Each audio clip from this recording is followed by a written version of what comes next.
में बात थी तो उस क्लास में बहुत सारे बच्चे थे। अब बच्चों के नाम पता है क्या थे?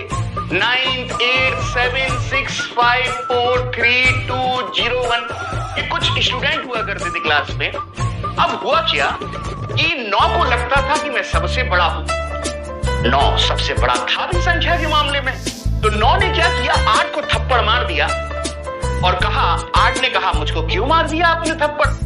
तो 9 ने बोला कि मैं सबसे बड़ा हूं, मैं तुमको मार सकता हूं। तो फिर 8 को भी ये लगाया कि मैं 7 से बड़ा हूं। तो ऐसे ऐसे ये क्रिया चली।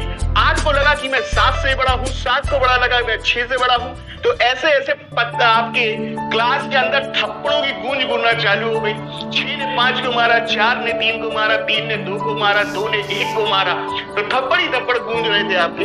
अब बात क्या हुई, 1। अब जब 2 ने 1 को मारा तो स्वाभाविक है कि अब 1 किसको मारेगा, 0 को थप्पड़ मारेगा। अब होता क्या इसी बीच में, जो 0 वाला था वो कहीं पीछे जाके बगल में दुपक के बैठ गया। 1 ने बोला क्यों भाई क्यों जा रहे हो, डरो मत मैं तुमको नहीं मारूंगा। तो 0 ने बोला यहाँ पे तो हर कोई किसी ना किसी को मार रहा है, कोई ना किसी को मार रहा है, बोल रहे हैं छोटे हैं आप और आप मुझसे बड़े हैं।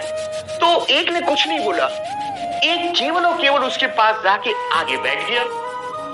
अब देखिए कहानी में का अर्थ क्या निकला।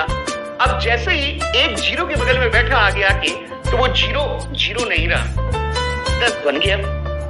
और फिर 0 ने कहा कि भाई आपने तो मेरा मान अभिमान स्वाभिमान सब कुछ बढ़ा दिया, आपने मुझको बड़ा बना दिया। अब 0 भी खुश।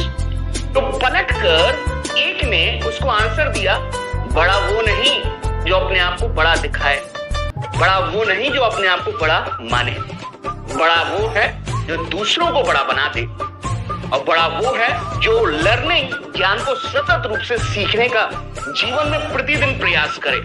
क्योंकि मैं कहना चाहूंगा जो डेली प्रतिदिन सीखता है यकीनन यकीनन यकीनन वो आगे बढ़ता है, इस बात को मान के चलिएगा, यकीनन आगे बढ़ेगा आपका। और अंग्रेजी की एक कहावत भी है, इग्नोरेंस इज ब्लिस, जिसका शाब्दिक अर्थ केवल इतना सा ही है, जिसका शाब्दिक अर्थ केवल इतना सा ही है, कभी कभी कुछ लोगों को अज्ञानता में सुखद आनंद मिलता है।